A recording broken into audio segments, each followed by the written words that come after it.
The Day After. I'm pretty sure that was the name of the movie, The Day After. It's a film back in the 90s, oh so last century ago, you know. Back in the 90s, and it was on TV, made for TV. And it was one of those nuclear holocaust blow-em-up movies, you know, where the world was coming to an end. And after all of the disasters and all the other things, the hero has gathered the few remaining people, and they're gathered in the subterranean tunnels. They weren't really bomb shelters, but they were tunnels down there. And people were sure that what few of them were left were all going to die. They were huddled there. What are we going to do? How are we going to survive? What's going to happen? And it's all, the film is all very dark and gray. And in a moment of silence, you hear a baby cry as one of the survivors gives birth to a child. And the camera begins to pan the faces of the people. And you begin to see people look up. And the color of the film becomes a little less gray as hope dawns for them. That in the midst of what is the ultimate disaster for them, life continues. Isn't that true for us? No? Isn't it true that we often look for hope? Do you ever get depressed? You know, you get those days when you're reading the newspaper and you're looking for the funnies, just for something good to read, you know? Is there any good news in here anywhere? You know, we get this review of life where it seems as if things keep on coming back and back and back at us. God's a good idea. And I think for a huge number of people, God is just that, a nice idea. But it doesn't in any way, He doesn't in any way touch their lives. And that can be that way for us at times. Now, God, yeah, God's okay.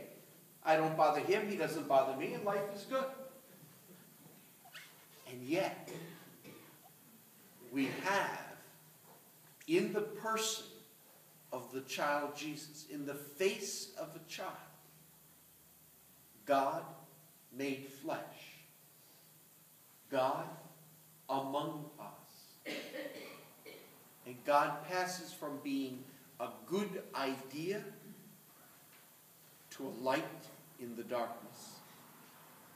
A tangible sign of hope. Something that is totally different in all of creation. Yes, at the time of Jesus, there were different Greek and Near Eastern religions that talked about a dying and rising God. There were also mythologies about all different approaches, but none of them had a God that died and rose for us.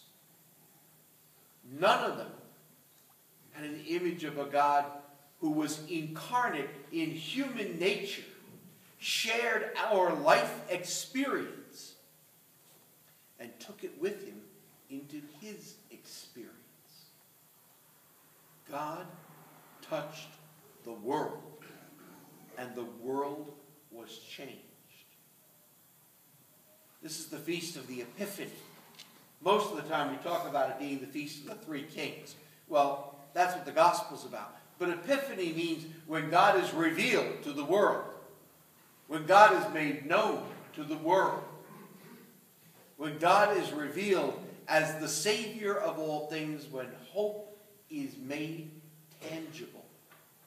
That's one of the wonders of the Catholic imagination. For us, faith is not just a good idea.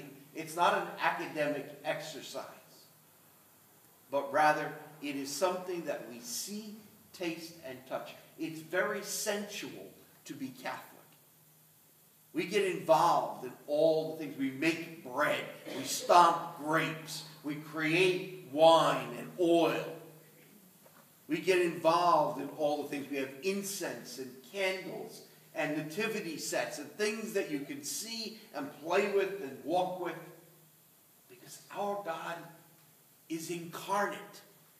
Our God came among us as one of us.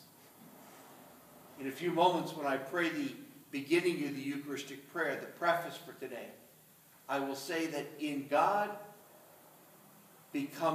Jesus, God becomes visible and so helps us to understand what is invisible. Because there's so much of life that is mystery. Life, death, sickness, joy. These are incredible mysteries. How do we deal with them? How do we deal with suffering and pain? How do we deal with untold success? It's because our God has become one of us that we come to understand that there is something beyond what we can see. I say that because every single one of us shares in that experience by virtue of our baptism. By virtue of our baptism, we share in the life of the immortal God. Well, we can say that, but what does that look like? Well, in Eucharist, we sit down around the table and we dine with the immortal God. In confession, we are reconciled with one another and with God. In confirmation, we're anointed as one of His. We share in that Spirit. Every single sacrament that we have, there's words and there's something that we touch. There's something we get involved in. It involves the senses. So if all of us are baptized into the life of that God, then all of us share in this experience of the Epiphany. Because there are times when we need to hear the voice of that child. A light shines in the darkness. All of us need those moments, and all of us are meant to be that voice for each other. We become that ability, that incarnate God for people who in that moment can't feel it.